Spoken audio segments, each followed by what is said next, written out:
जो मित्रों अपना 11મા ધોરણનું 7મું જે પ્રકરણ છે એમાં વંદો અળસિયું એ અપૃષ્ઠવંશી પ્રાણી તરીકે અને દેડકો એ પૃષ્ઠવંશી પ્રાણી તરીકે આપણે એની બાહ્ય અંતસ્થ રચના ભણવાની હોય એ પૈકી આપણે દેડકાની વાત પૂરી કરી. એટલે દેડકાની અંદર એની ઉપયોગિતાની વાત આપણે રહી ગઈ હતી. દેડકો એ એક જોતે કૃષિમાં માણસને ઉપયોગી છે. જે કે કીટકો છે એને દેડકો ખાઈ જાય છે, એને કારણે એ ખેતરની અંદર ખેતીવાડીમાં કૃષિમાં ઉપયોગી છે એવું કહેવાય. એમ આજે આપણે બીજું પ્રાણી શરૂ કરીએ છીએ. દેડકાની વાત ત્યાં આપણે પૂરી કરીએ. બીજું પ્રાણી છે અપૃષ્ઠવંશી પ્રાણી અળસિયું. જેમ દેડકાનું વૈજ્ઞાનિક નામ આપણે જોયું હતું રાના ટાઇગ્રીના, જે ઇન્ડિયન બુલફ્રોગનું વૈજ્ઞાનિક નામ છે. એવી રીતે અળસિયાનું વૈજ્ઞાનિક નામ છે ફેરેટીમા પોસ્તુમા. એનું જાતીય નામ છે અળસિયાનું. અળસિયું પણ દેડકાની જેમ મોસ્ટ કોમન એનિમલ છે, બહુ સર્વસામાન્ય પ્રાણી જેનાથી બધા પરિચિત હોય જ. તો પહેલાં આપણે દેડકામાં જેમ બાહ્ય રચના જોઈ હતી કે એની આંખો ઉપસેલી હોય, ગરદનનો અભાવ હોય, એક જોડ અગ્રપૃષ્ઠ ઉપાંગો હોય, એની મુખફાટ છે મોટી હોય, એના આંખથી પાછળ કર્ણના પટલના ડાઘા દેખાય. દેડકો નર હોય તો નીચલા જડબામાં એક જોડ સ્વરકોથળી જોવા મળે. પૃષ્ઠ બાજુએ ગ્રીન કલરના બેકગ્રાઉન્ડમાં કાળા ટપકા હોય. ન દેડકો હોય તો કાળા ઉપરાંત પીળા ટપકા પણ આપણને જોવા મળે. પશ્ચ બાજુએ અવસાનની દ્વાર ખુલે.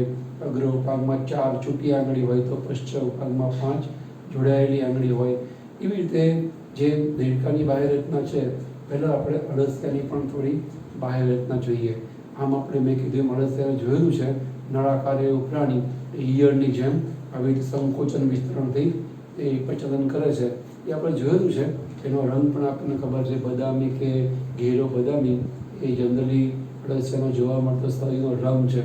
તમે ધ્યાનથી જોયું હશે તો એનો જે પીઠનો ભાગ છે, જ્યારે ચાલે છે ત્યારે પીઠનો ભાગ એને આપણે વિજ્ઞાનની ભાષામાં પૃષ્ઠ બાજુ કહીએ છીએ, એકદમ ઘેરો બદામી રંગ ધરાવે છે. ત્યારે વક્ષ બાજુનો ભાગ, જમીન તરફનો ભાગ એ આછો બદામી હોય. એનું કારણ એ આપણા શરીરમાં આપણે જોઈએ છીએ છે, સૂર્યપ્રકાશને કારણે આપણો શરીરનો જે ખુલ્લો રહેતો ભાગ છે એ ઘેરા રંગનો હોય છે. જે ઢંકાયેલો ભાગ હોય એ થોડો ઓછા ઘેરા રંગનો ભાગ હોય છે, એ થોડો ઉજળો કે ગોરો હોય છે. એવી રીતે અળસિયામાં પણ પ્રકાશ તરફ રહેતો એનો પીઠનો ભાગ એટલે કે પૃષ્ઠ બાજુનો ભાગ, એમાં રંજક દ્રવ્યો એટલે કે રંગીન પદાર્થ એટલે કથ્થઈ રંગ વધારે ઉત્પન્ન થાય. એટલે ત્યાં ઘેરો કથ્થઈ કે બદામી રંગ હોય. જ્યારે નીચેની બાજુ જમીન તરફની બાજુ હોવાથી વક્ષ તરફ કહેવાય ને, ત્યાં સૂર્યપ્રકાશ એને સ્પર્શતો નથી, તો ત્યાં એ બાજુ જે આ રંજક દ્રવ્યો છે બદામી રંગના એ ઓછા ઉત્પન્ન થાય ચામડીની અંદર. એટલે એ ભાગ થોડો આછો બદામી કે આછો આપણને રંગ જોવા મળે છે.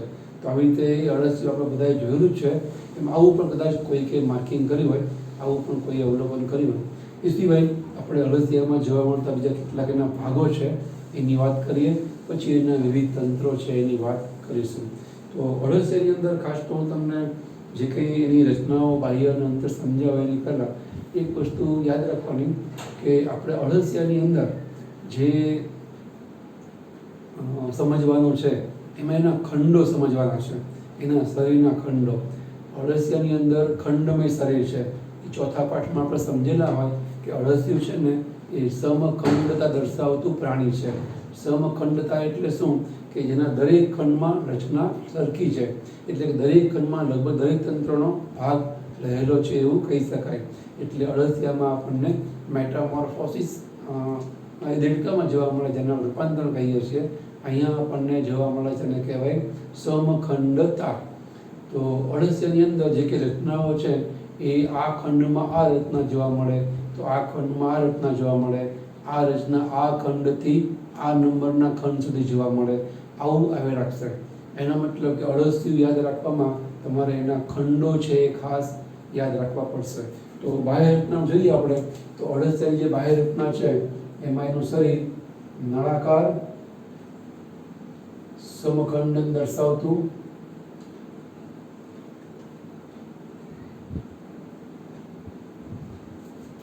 અને લગભગ એ 100 થી 120 ખંડોનું બનેલું હોય. અળસિયું પુખ્ત બને તો એની અંદર મિનિમમ 100 થી મેક્સિમમ 120 જેટલા ખંડો આપણને જોવા મળે. એના શરીર ઉપર જે રીંગો જોવા મળે એટલે જ આપણે એને નુપુરક સમુદાયનું પ્રાણી ગણીએ છીએ. નુપુરનો મતલબ ઝાંઝર, જે ગોળાકાર હોય. અળસિયાના શરીર ઉપર વલયાકાર ગોળાકાર રીંગ જોવા મળે છે એટલે આપણે એને નુપુરક સમુદાય એવું નામ આપેલું છે. તો એ અળસિયામાં એવા લગભગ 100 થી 120 ખંડ જોવા મળે. જે પૈકી આપણે હમણાં કીધું એમ પૃષ્ઠ બાજુએ ઘેરો બદામી રંગ જોવા મળે અને વક્ષ બાજુએ આછો રંગ આપણને બદામી જોવા મળે. હવે અળસિયાની રચનામાં આપણે હમણાં કીધું એમ તમારે ખંડો છે એ ખાસ યાદ રાખવા પડશે. અહીંયા અળસિયાનો જે પહેલો ખંડ છે, શરીરનો પ્રથમ ખંડ, દ્વિતીય ખંડ, એ પહેલા ખંડને આપણે કહીએ છીએ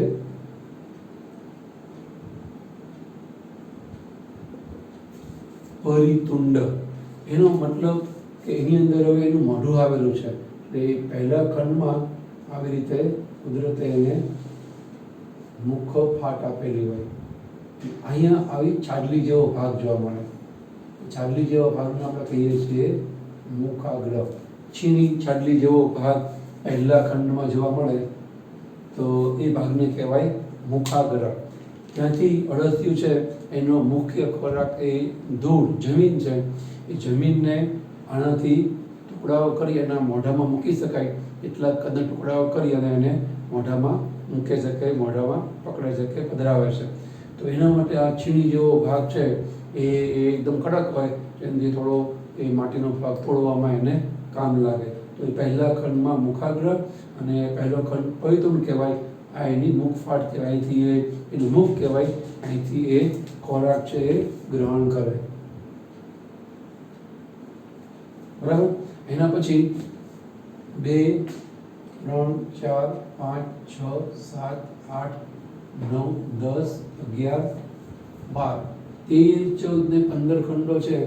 એની અંદર આપણને આવી વલયાકાર રીંગો જોવા નહીં મળે. આવો સળંગ ભાગ જોવા મળશે.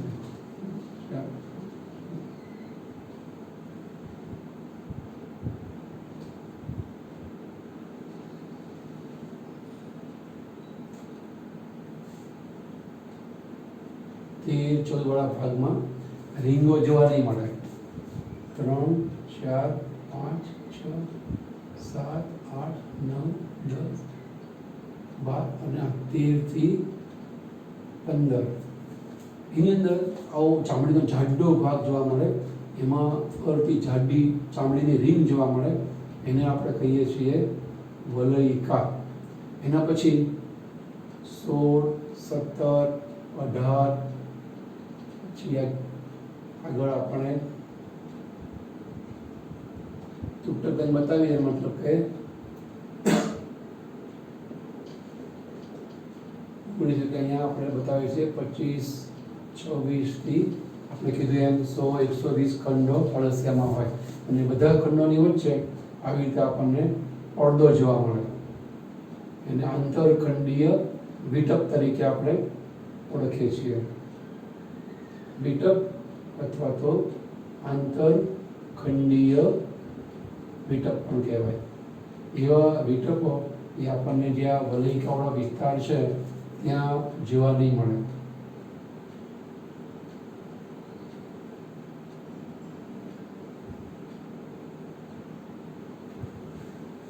હવે અળસિયું જોવા મળે આપણે બધાએ જોયેલું જ છે. અહીંયા વલયિકાના આધારે અળસિયાના આખા શરીરના આપણે 3 ભાગ પાડીએ છીએ. 1 થી 13 ખંડ છે. પ્રથમ ખંડથી અહીંયા 13મો ખંડ,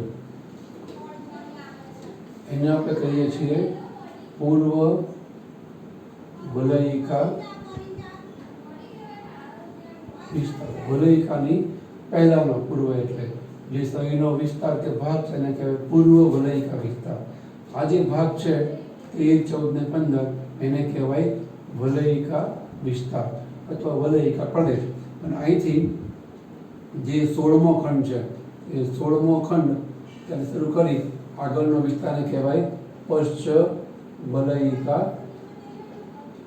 આગળ છેક છેલ્લા ખંડ સુધી વિસ્તાર. આવી રીતે વલયિકાના આધારે અળસિયાના શરીરના આપણે આવા 3 ભાગ પાડી શકીએ: પૂર્વ વલયિકા, વલયિકા અને પશ્ચ વલયિકા પ્રદેશ અથવા તો વિસ્તાર. તમને આ ખ્યાલ રહેવો જોઈએ કે અળસિયાની અંદર 13, 14, 15 ખંડમાં આપણને જાડી દિવાલનો ઘેરા રંગવાળો ભાગ જોવા મળે, એને આપણે કહીએ છીએ વલયિકા. શરૂઆતમાં મેં તમને કીધું અળસિયાને યાદ રાખવું એટલે આ બધા ખંડો તમારે ખાસ યાદ રાખવાના. અહીંયા જે 5-6 ખંડ છે એના આંતરખંડીય વિટપમાં તમને એક છિદ્ર જોવા મળશે આવી રીતે. એમ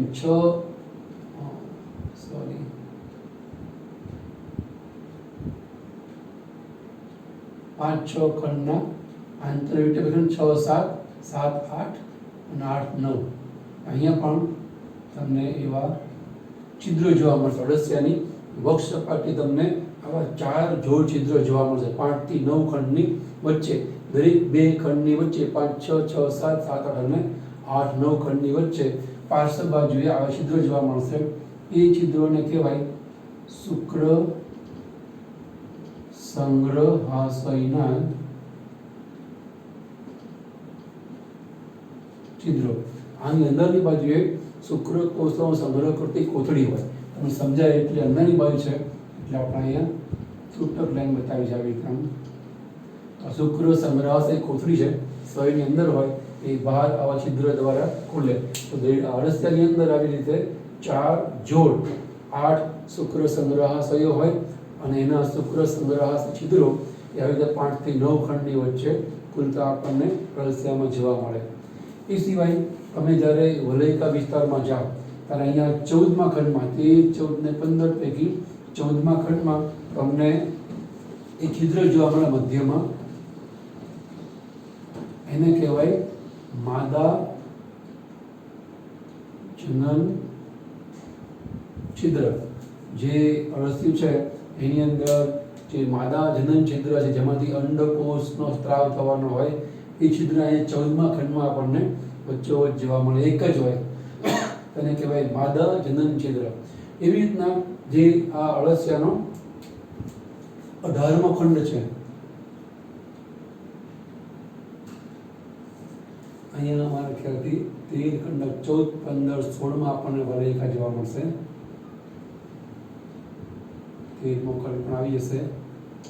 12, 13, 14 થી 16, અહીંયા 17, 18 અને 19.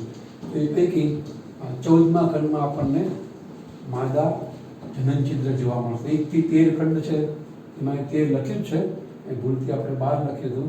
તો 1 થી 13 ખંડને કહેવાય પૂર્વ વલયિકા, 14, 15, 16 વિસ્તાર ખંડ એ વલયિકા ખંડ કે વલયિકા વિસ્તાર કહેવાય. અને અહીંયા 17 થી આગળ એને કહેવાય પશ્ચ વલયિકા ખંડ. અહીંયા 14મા ખંડમાં વચ્ચોવચ્ચ જોવા મળશે માદા જનન છિદ્ર. એવી રીતે જે 18મો ખંડ છે ત્યાં આપણને એક જોડ આવા છિદ્રો જોવા મળશે, એને કહેવાય નર જનન છિદ્રો. એનો મતલબ થયો કે અળસિયાની અંદર માદા અને નર બંને પ્રજનન તંત્રો એક જ અળસિયામાં છે. એટલે કે જે અળસિયું છે ને એ એકચ્યુઅલી ઉભયલિંગી પ્રાણી છે, અથવા આપણે એને દ્વિલિંગી પ્રાણી પણ કહી શકીએ. અળસિયામાં નર અળસિયું અને માદા અળસિયું એવું નહીં હોય જેવું આપણે દેડકામાં જોયું. દેડકામાં પણ નર માદા પ્રાણીઓમાં બાહ્ય લિંગ ભેદ પણ જોવા મળે, મૈથુન ગાદી, પીળો રંગ, ઉદર સાંકડું, પોળું વગેરે. અહીંયા અળસિયામાં એ નર અને માદા બંને પ્રજનન તંત્રો શુક્રપિંડ અને અંડપિંડ બંને આપણને એક જ અળસિયામાં જોવા મળે છે.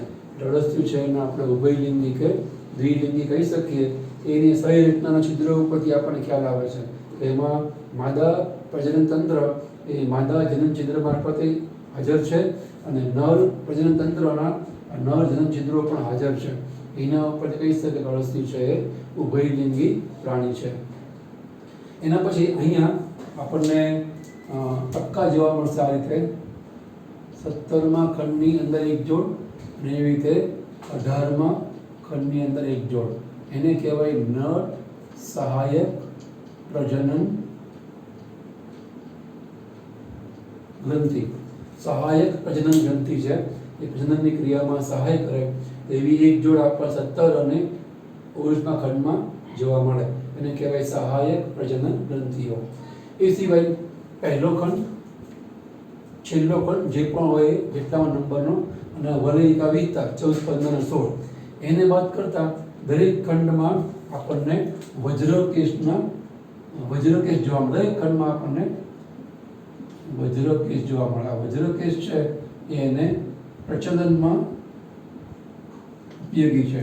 એ વજ્રકેશ છે એ શરીરમાં ચામડીમાં ખેંચાઈ પણ જાય, અંદરની બાજુ પણ, અને બહાર પ્રજનન સમયે એ કાઢી શકાય છે. કાચબાની જેમ કાચબા મોઢું બહાર કાઢે એના ઉપાંગો સંકેતી લે, એવી રીતે વજ્રકેશ નામની રચના છે અળસિયામાં પ્રચલનમાં એને ઉપયોગી છે. દરેક ખંડમાં જોવા મળે. સિવાય કે પહેલો, છેલ્લો અને વલયિકા વિસ્તાર વાળા પ્રદેશને વાત કરતા દરેક ખંડમાં ફરતે આપણને વજ્રકેશ જોવા મળે. એ જરૂર પડે તો એની બહાર કાઢે કે અંદર પણ લઈ લે. નાની આંખે આપણને દેખાઈને સૂક્ષ્મ હોય છે, તમે એને સ્પર્શો, જો એ બહાર આવે તો તમને એ બળચટ સપાટીના કારણે અનુભવાય કે વજ્રકેશ એ પ્રચલન માટે અળસિયું ધરાવે છે. એ સિવાય દરેક ખંડની અંદર તમને ફરતે સૂક્ષ્મ છિદ્રો આવી રીતના જોવા મળશે. આ બધા અળસિયાના શરીરમાંથી ઉત્સર્ગ પદાર્થનો નિકાલ કરતા એ ઉત્સર્ગ છિદ્રો છે.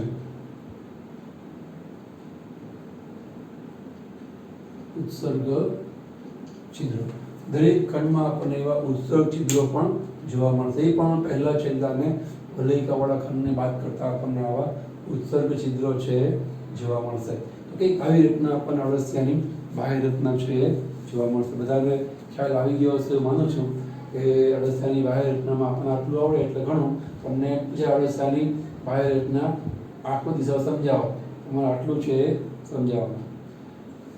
અને અળસિયું છે એના માટે દેડકાની જેમ દેડકામાં આપણે કીધું કે એ કીટકો ખાઈ જાય છે અને કીટકોને કારણે જે ખેતીવાડીમાં નુકસાન થાય કૃષિમાં એ બચાવે છે. એ દેડકો છે એ આપણને ઉપયોગી છે એવી રીતે કહેવાય. એમ આ અળસિયું છે એના માટે પણ એવું કહેવાય છે કે અળસિયું છે એ ખેડૂત મિત્ર કહેવાય. કારણ કે એ જમીન ઊંચી બનાવે છે, એને કારણે જમીનની ફળદ્રુપતા વધારે છે. એ સિવાય એ વર્મી કમ્પોસ્ટ નામનું ખાતર પણ બનાવે છે. એ સિવાય માછલી પકડવાના ગોલ તરીકે પણ એનો ઉપયોગ થાય છે. માછલી પકડવાનો જે આંકડો હોય એમાં અળસિયું ભરાવી અને પાણીમાં ડુબાવવાથી માછલી એને ખાવા આવે અને આંકડામાં માછલી ભરાઈ જાય અને વ્યક્તિ એને માછલી પકડી લે. તો એ માટે પણ એનો ઉપયોગ હોય છે. દેડકાના ખોરાકનો પણ ઉપયોગ છે. દેડકાના પગનો ઘણા દેશોમાં સ્પેશિયલી ખેતરમાં તે ઉપયોગી છે જ. તે કીટકો નાશ કરવા માટે રિસર્ચ માટે પણ એ ઉપયોગી છે. એ સિવાય એના પગનો પણ ઘણા લોકો ખોરાક તરીકે ઉપયોગ કરે છે. એમ અળસિયું છે એને પણ માછલી પકડવાના ઘર તરીકે આપવા ઉપરાંત એ જમીન પોચી કરે છે. તમે જો જ્યાં અળસિયા હોય ને ત્યાં જમીનના બહાર નાની ગોળીઓ પર ઢગલાઓ થાય. એ એક પ્રકારનું ઉત્તમ ખાતર છે. આપણે હમણાં કીધું અળસિયાના મુખ્ય ખોરાક જમીન છે. જમીન ખાઈ જમીન બહાર કાઢે છે. ધૂળ ખાઈને ધૂળ બહાર કાઢે મળના રૂપમાં. એની જે મળમાં ધૂળ નીકળે એ ગોળીઓના રૂપમાં હોય. જમીનમાં રહેલા જે કંઈ પદાર્થો છે એને પચાવીને બહાર કાઢે છે. જે જમીન બહાર કાઢે ગોળીઓના રૂપમાં એ જમીનમાં ઘણા બધા પચેલા ઘટકો હોય, એટલે કે સરળ સ્વરૂપના ઘટકો હોય, જેને આપણે કહીએ છીએ વર્મી કમ્પોસ્ટ. એક પ્રકારનું ઉત્તમ ખાતર કહેવાય અળસિયાનું ખાતર, અળસિયા બનાવેલું ખાતર. એને આપણે ઇંગ્લિશમાં કહીએ છીએ વર્મી કમ્પોસ્ટ. કારણ કે ઇંગ્લિશમાં અળસિયાને અર્થવોર્મ કહેવામાં આવે છે. અર્થવોર્મ, WORM. વર્મ એટલે કીડા, જમીનમાં રહેતા કીડા, એટલે અર્થવોર્મ કહેવાય. એના ઉપરથી એ જે ખાતર બનાવે જમીનને પોચી કરીને એને આપણે વર્મી કમ્પોસ્ટ તરીકે ઓળખીએ છીએ. એ સિવાય એ જમીનને પોચી કરેલા જમીનમાં ઊંડા ઉતરે, ધૂળ ખાઈને બહાર કાઢે, એ બહાર કાઢે વર્મી કમ્પોસ્ટ કહેવાય. પણ જમીનમાં છિદ્ર પાડે, જમીન પોચી બને અને જમીન પોચી બને એટલે એની ફળદ્રુપતા છે એ વધે, એમાં હવાની અવર જવર વધે, એરેશન વાત વિનિમય વધે, તો વનસ્પતિ જે એમાં વાવી ઝડપથી એમાં એનો પાક તૈયાર થાય, એટલે કે એની ફળદ્રુપતા પણ વધારે છે એવું કહેવાય. તો આ અળસિયા એ આ બધા દૃષ્ટિકોણથી ખેડૂત મિત્ર છે એવું કહેવાય. એટલે કે કૃષિમાં ખેતીવાડીમાં એનો ઘણો બધો ઉપયોગ છે એવું કે ઘણા લોકો પોતાના ખેતરમાં અળસિયા રાખે છે. કોઈક તો ના હોય તો બહારથી લાવીને અળસિયા છે એ ફેલાવીને રાખે, જેને કારણે એની જમીનમાં આવી રીતે ઓછી બને, વાત વિનિમય વધે અને ફળદ્રુપતા પણ વધે છે. એ રીતની જે ટૂંકમાં આ પ્રાણી પણ માણસને ઉપયોગી છે. ટૂંકમાં તમને હવે પૂછાય કે અળસિયાની બાહ્ય રચના, તો હવે બધાને એ બાહ્ય રચના છે આવડે. એક તંત્ર આપણે જોઈ લઈએ, નાનું એવું તંત્ર છે અને એકદમ સહેલામાં તંત્ર છે. એ આપણે હવે જોઈએ છે અળસિયાની અંતઃરચના.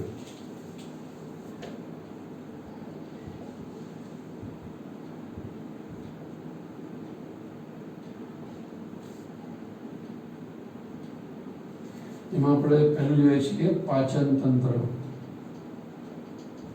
અળસિયું છે અપૃષ્ઠવંશી પ્રાણી છે. તેની અંદર બધા તંત્રો જ્યારે ભણશું ને ત્યારે દેડકામાં કે પૃષ્ઠવંશી પ્રાણી જો ભણીએ કે મુખ્ય અંગો, સહાયક અંગો, પછી એની અંતઃરચના, બાહ્ય રચના, માહિતી, જૈવિક ક્રિયા, એવું બધું અહીંયા આપણે એંગલ પાડીને દ્રષ્ટિકોણથી વિભાગ પાડીને ભણી શકશો નહીં. એટલી બધી માહિતી આપણને ટેક્સ્ટબુકમાં પણ આપી નથી. આપણે ફક્ત એના પાચન તંત્રના ભાગો સમજીએ છીએ એટલું જ આપણને એ પાચન તંત્રમાં આપણને આપેલું છે. તો અહીંયા આપણે જોઈએ કે અળસિયાનું પાચન તંત્ર કેવી રીતે ગોઠવાયેલું હોય છે. તો અળસિયાનું પાચન તંત્રમાં જે 1 થી 3 ખંડ છે, ત્યાં એની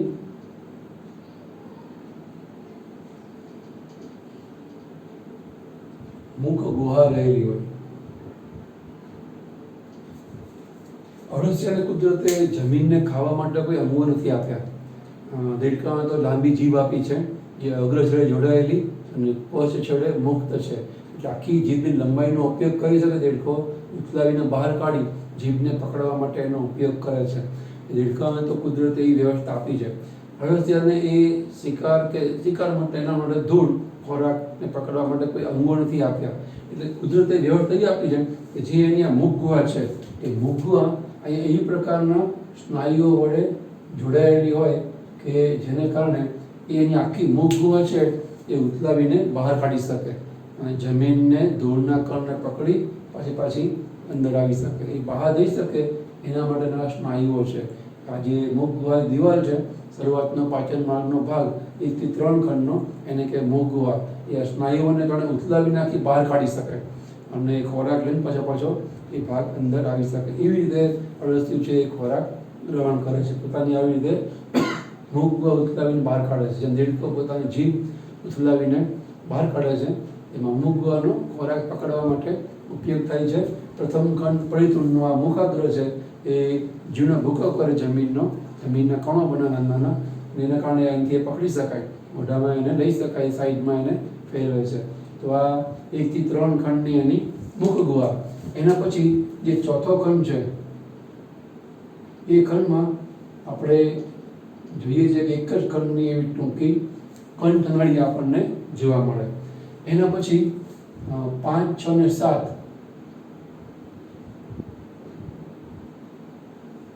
એમાં એની એકદમ ટૂંકી અન્નનળી છે જોવા મળે.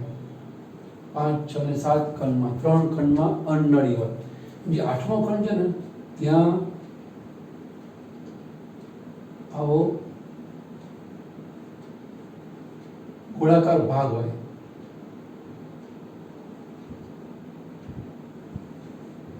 એને આપણે કહીએ છીએ પેસણી.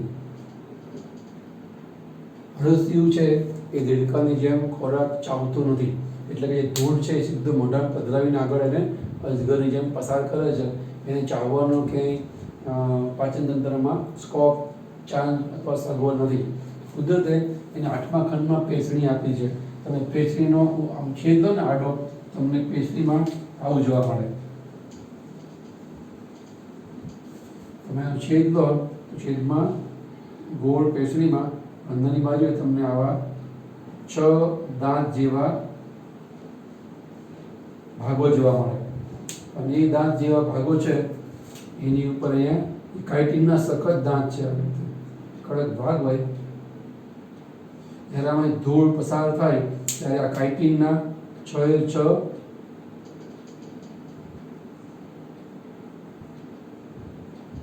દાંત છે, એ સ્નાયુ દાંત છે. અહીંયા સ્નાયુઓ હોય એ આવી રીતે આમાં ખોરાકનો ભાંગીને ભૂકો કરે, દળે ભળે. એટલે પેશણી છે એમાં આવેલા અંદરની બાજુના 6 કાઇટના દાંતને કારણે અળસિયું છે એનો ભૂકો કરે. એ ભૂકો ક્યાં સુધી થાય? તો અહીંયા કેટલાક રોમથી બનતી આવી રીતે ચાળણી જેવી રચના હોય 8મા ખંડમાં આવેલી પેશીના તલ પ્રદેશમાં. એમાંથી જ્યારે ધૂળના કણો પસાર થાય એટલા કદના થઈ જાય પછી આગળ પસાર થાય, ત્યાં સુધી કાઇટના દાંતા વડે એનો ભૂકો છે થઈ રાખે, ને ભૂકો આમાંથી પસાર થાય એટલે સૂક્ષ્મ થાય પછી આગળ ઉપર પસાર થાય. તો એ 8મા ખંડમાં એના પાચન માર્ગમાં આપણને જોવા મળશે પેશણી છે. એના પછી જે આવશે એને આપણે કહીએ છીએ અન્ન સંગ્રહાશય. આપણે જઠર નહીં કહીએ, એને કહીએ છીએ અન્ન સંગ્રહાશય.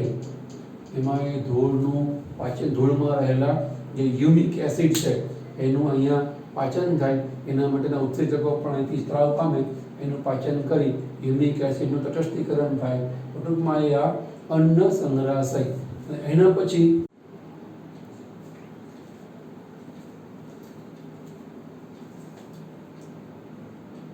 ટૂંકમાં એવી રીતે 9 થી 14 ખંડમાં જે પાચન તંત્રનો ભાગ છે એને આપણે કહીએ છીએ અન્ન સંગ્રહાશય.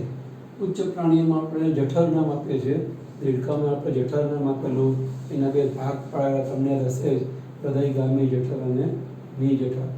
અહીં જગ્યાએ આપણને અળસિયામાં જોવા મળે છે અન્ન સંગ્રહાશય. એના પછી જે અંદરથી આગળનો ભાગ છે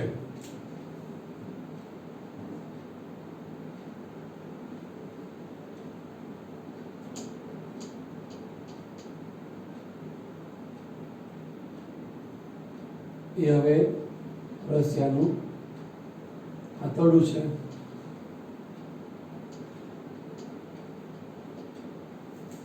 આવી રીતે અળસિયામાં આપણને પાચન તંત્રમાં આવા મુખ્ય ભાગો જોવા મળશે. 1 થી 3 ખંડમાં મુખ ગુહા, 4થા ખંડમાં કંઠનળી, 5, 6, 7 ખંડમાં અન્નળી, 8મા ખંડમાં પેશણી, એ ખોરાકને દળે ભરડે.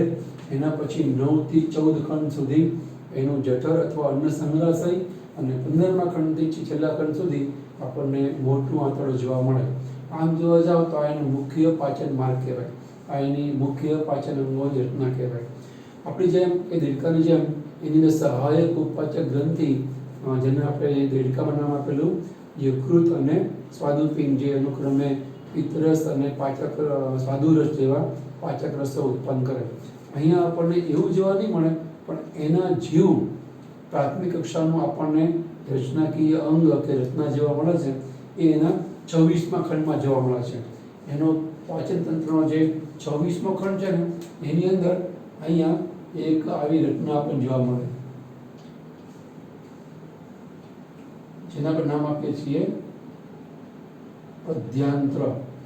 એક જોડ આપણને આવા 26મા ખંડમાં અન્નમાર્ગની 2 તરફ પાર્શ્વ બાજુએ અધ્યાંત્ર જોવા મળે. એ જેમ સ્વાદુપિંડ અને યકૃત ઉચ્ચ પ્રાણીઓમાં એ પાચક રસોનો સ્ત્રાવ કરે છે પાચન માર્ગના પોલાણની અંદર, એ જ રીતે અહીંયા અધ્યાંત્રો પણ એ પાચન માર્ગના પોલાણની અંદર પાચક રસો રૂપી ઉત્સેચકો સભર જે સ્ત્રાવ છે એ કરે છે એવું કહેવાય. એ ઉપરાંત અહીંયા 26મા ખંડની આસપાસ આપણને લસિકા ગ્રંથિઓ પણ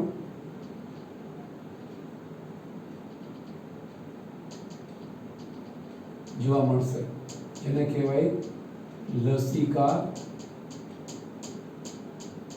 ગ્રંથિ. જે 4 ટપકાઓ આપણને જોવા મળે છે, 4 ટપકાઓ છે લસિકા ગ્રંથિઓના. તો એ આ 26મા ખંડની ઉપર નીચે આપણને જોવા મળશે. એ ઉપરાંત જે આ પાચન માર્ગ 26મા ખંડમાંથી આગળ જાય ત્યારે અહીંયા એક આવો આપણને ઘટકતો પ્રવર્ત જેવો ભાગ જોવા મળે. પાચન માર્ગમાં પૃષ્ઠ દિવાલ ઉપરથી અંદરની બાજુ લટકતા હોય એક ભાગ જોવા મળે, એને આપણે કહીએ છીએ ભીતિ ભંજ, ટાઇફ્લોસોલ અથવા એને કહેવાય ભિત્તિભંજ. જેમ ઉચ્ચ વર્ગના પ્રાણીઓના પાચન માર્ગની અંદરની બાજુએ ઘણી બધી ગળીઓ હોય. આપણે આપણા આંતરડાનો છેદ લઈએ ને તો બહારનું સ્તર, અંદરના સ્તરમાં તમને આવી ઘણી બધી ગળીઓ જોવા મળે આવી રીતે, જેને આપણે કહીએ છીએ રસાંકુ.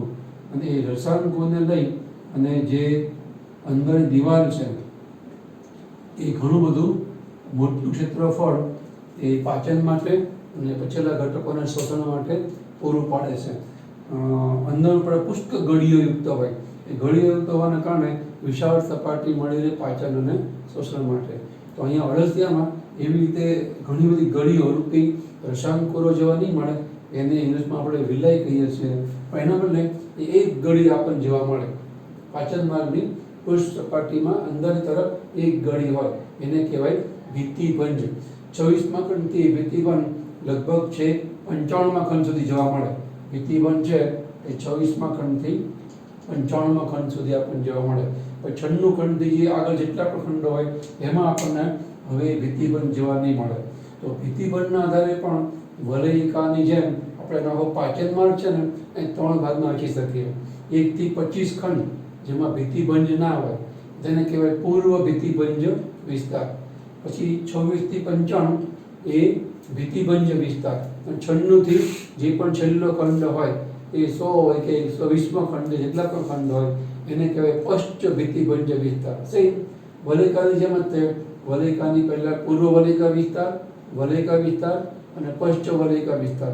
એવી રીતે ભિત્તિભંજના આધારે પણ એને કહેવાય પૂર્વ ભિત્તિભંજ, ભિત્તિભંજ અને પશ્ચ ભિત્તિભંજ વિસ્તાર. એના પણ આપણને ખંડો લેવા જઈએ. 1 થી 25 ખંડ એ પૂર્વ ભિત્તિભંજ વિસ્તાર, 26 થી 95 એ ભિત્તિભંજ વિસ્તાર અને 96 થી આગળ છે એને કહેવાય પશ્ચ ભિત્તિભંજ વિસ્તાર. ભિત્તિભંજનું કામ એ પણ આ રસાંકોની જેમ જ જે ઉચ્ચ પ્રાણીમાં જોવા મળે એ અંદરની સપાટીનું ક્ષેત્રફળ ઘણો બધો વધારે, જેને કારણે પાચન અને શોષણ માટે વિસ્તાર છે ઓછી જગ્યામાં ઘણો બધો મળી રહે, તો પાચન શોષણ છે એ વધારે સારી રીતે થાય. અને છેલ્લા અળસિયામાં મળદ્વાર હોય, જે મારફતે આપણે હમણાં કીધું એમ ધૂળની ગોળીઓના રૂપમાં એ મળનો ત્યાગ કરે. ધૂળમાં ઘણી બધી પ્રકારના પચેલા અથવા પાચિત ઘટકો પણ હોય, એને આપણે હમણાં કીધું એમ ખાતર તરીકે ઉપયોગમાં લઈએ છીએ.